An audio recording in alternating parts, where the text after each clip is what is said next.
So ngayon, nandito kami ngayon sa bundok at meron ako nakitang falling star. Siyempre, pag nakita ka ng falling star, mag-wish ka na. Simple lang wish ko, makapanood ako ng MotoGP ngayong taon.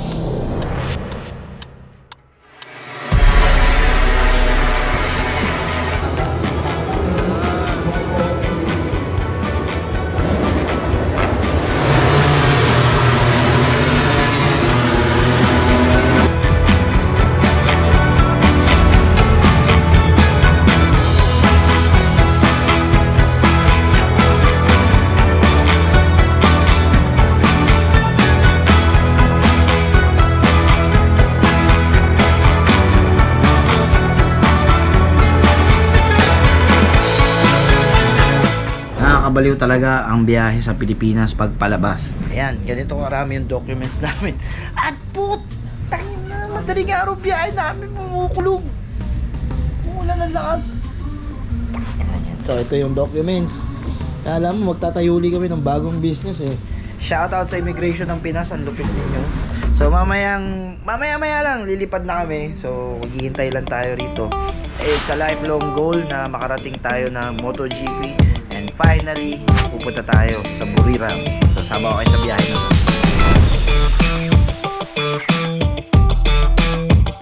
Ayan, so alright mga Siwa Nation, tapos na, lusot na kami lahat. Ito na. Mga anong oras tayo darating doon? Mga 7 po, 7 na umaga. 7. Tayo tayo, mga 8 a.m. ng Pilipinas.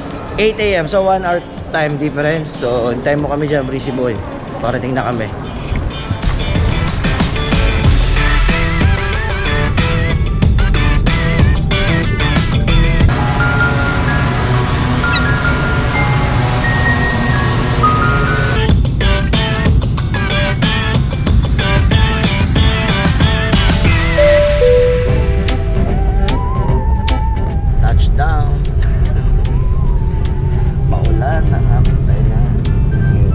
Sa lupay ng mga modification. Kahit tao minomodify dito. So bibili muna kami ng SIM card. Na SIM card tayo. Hanap kami ng dito. Kasi may signal yun dito. Doon wala. Dito lang.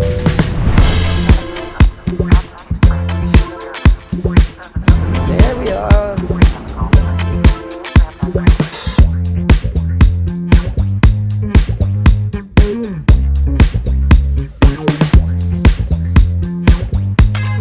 So alright mga Siwa Nation, no? So alam nyo, nasa Thailand tayo. At pag nasa Thailand tayo, kailangan mo pumunta sa Motor City ng Thailand. Welcome to Khon Sap.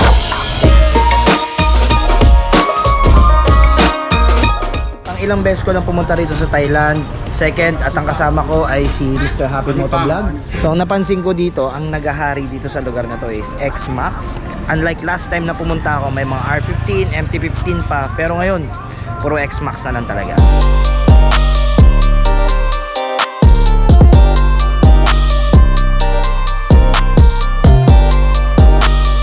Nung unang punta namin, yung Khon Sap, kala ko sa motor lang. Ngayon, nag-improve na sila, pati mga kotse. Ang dami na rin. Parang ano, no? Automotive City. Yes. Motor City. Yes. Diba? Pati yun, no? Mga pang kotse, oh. Naubos pera ko dito. Ang dami pwedeng bilhin.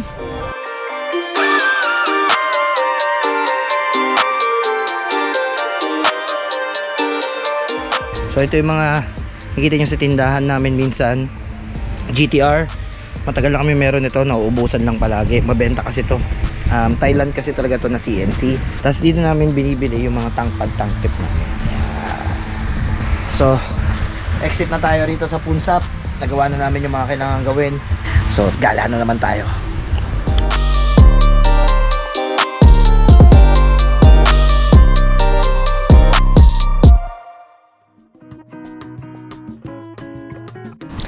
So alright mga Siwa Nation, day 2. Today is Friday in Thailand. We're going to Buriram. Nandun ang MotoGP. Tara, tapusin na natin tong bucket list na to. We should run away to a brighter day. Like a bag, couple tickets, hopping on the plane. Hitting different countries with each other, change your last name. Tell me is you with it, cause I'm with it. Why don't you tell me it's down, down, down, down, down, down, down. Wala. Nandito na tayo. Yeah, man. Yan. So finally mga Kasiwa Nation, no? Makakapanood na tayo ng MotoGP. So magmula nung natuto ako magmotor, eto na. So more than 20 years, finally. Ramdam na ramdam ko yung biyahe ka. Saya. So ito ang itsura ng Chang International Raceway dito sa Thailand. Ayan, no?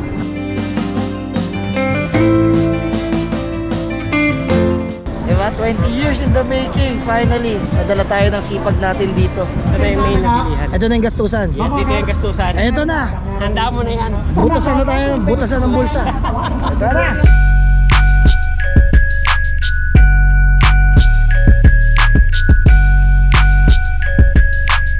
So akala nyo nag-iisa lang ako sa biyahe na to. May nakita ako. Pamilyar. Yes, so. Yeah, dito tayo. Dito tayo ngayon. Tara, dito tayo ngayon. Dito kami, mga Otbura.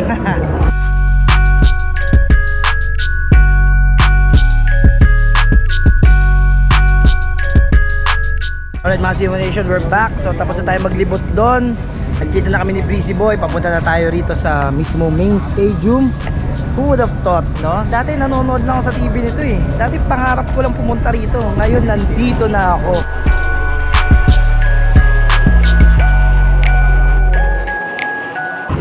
Oh my God! Dami chongke! Oh my God!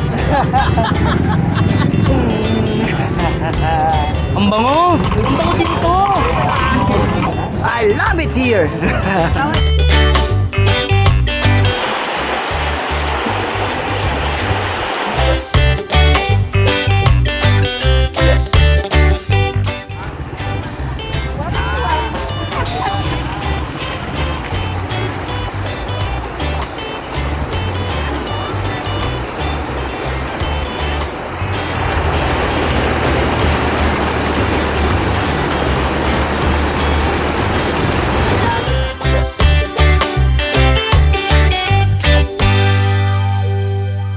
Punong-puno na dun sa loob.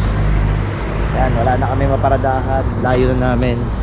So, buti na lang may shuttle bus. Ayan, o. Thailand to the world. Let's go!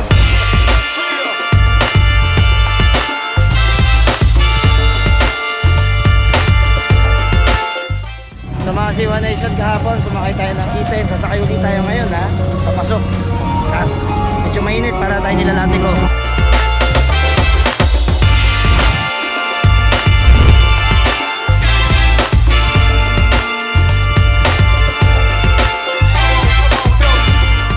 Ganito yung tsura namin dito.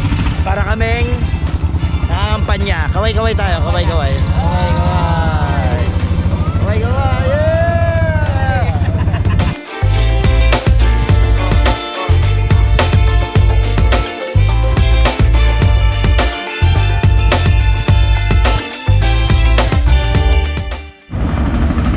So ganun pa rin. Still exciting as the first day. So baka tayo.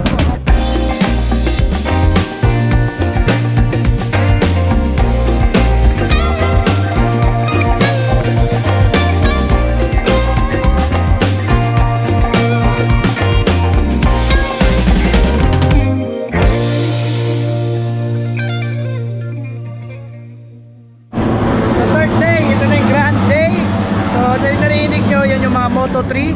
Yan, butas na, pangatlo. So tingnan natin, doon tayo Moto3. Woo! So doon kami sa dulo. Oh my God.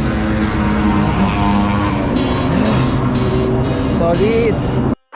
So mga Kasiwa Nation, kung gusto nyo magkaroon ng bird's eye view ng mga nangyayari dito, so ayan yan. Agad. Ganyan kalaki. Ayun din yung mga booth. Gandun yan. Kasi mga item na sinakyan namin, ayan. Gandun din sa gilid yan. Kita ko pa sa inyo, ha. Grabe ang reception ng MotoGP dito. Talagang pinasusan nila.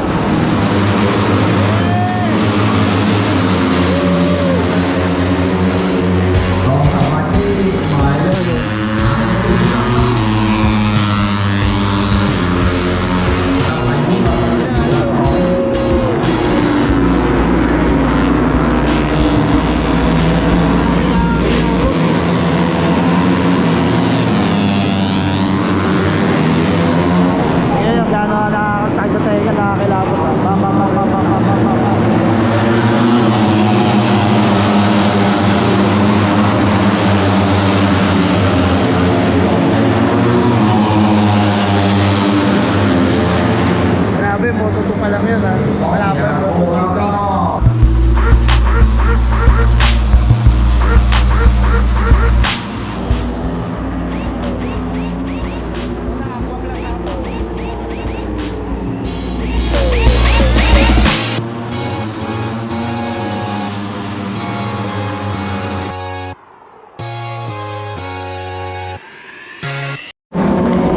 Ayan na sila guys, it's not yet MotoGP pero po natin may tunog oh. Woo! 15 minutes na delay yung race, sobrang weird na nangyari. Ang lakas ng ulan. Ilang araw ng araw dito, 3 days na, di ba? Grabe araw. Pakita mo yung kulay, pakita mo yung tunay na kulay. Ayan, ayan. Nagre-reklamo siya kahapon. Sabi ko nga, baka pag uwi mo, matte black ka na eh. 5 minutes daw. Oh, yan na. Hindi ako hinto eh. So, okay, open na uli. Ah, puta, banat na naman kayo ah. Okay. Yung Thailand favorite nagkaroon ng second chance. Dulo siya, ayun. Penalty kasi sumemplang siya kanina. Yeah. So, may bad news. Sobrang lakas ng ulan at dalawang delay na yung nangyari. Wala na pong Moto2. Rekta MotoGP na. Wala mo to pero yung kanina, yung pangatlo siya, paglusot dito, naging first siya. Yun nga. Yung champ. Siya yung champion. Kung ano yung natapos, yun na yun. Grabe, yun o. Panalo na ito. Diba? Ganun talaga. Rules is rules. Ngayon, pag bumulan, baka si Marquez uli panalo. Ang lakas. Lakas ito. Dadaanin lang yan. So, MotoGP na. Kami idol natin si Rossi. Si Marquez na lang.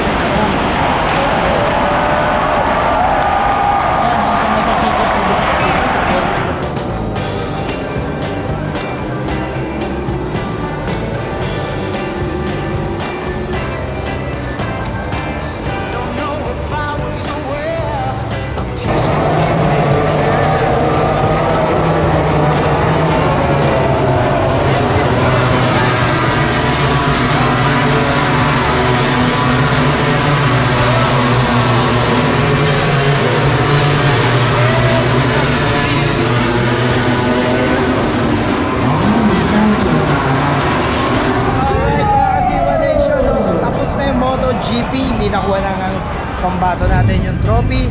Pero the tour doesn't end here. MotoGP is only the part 1.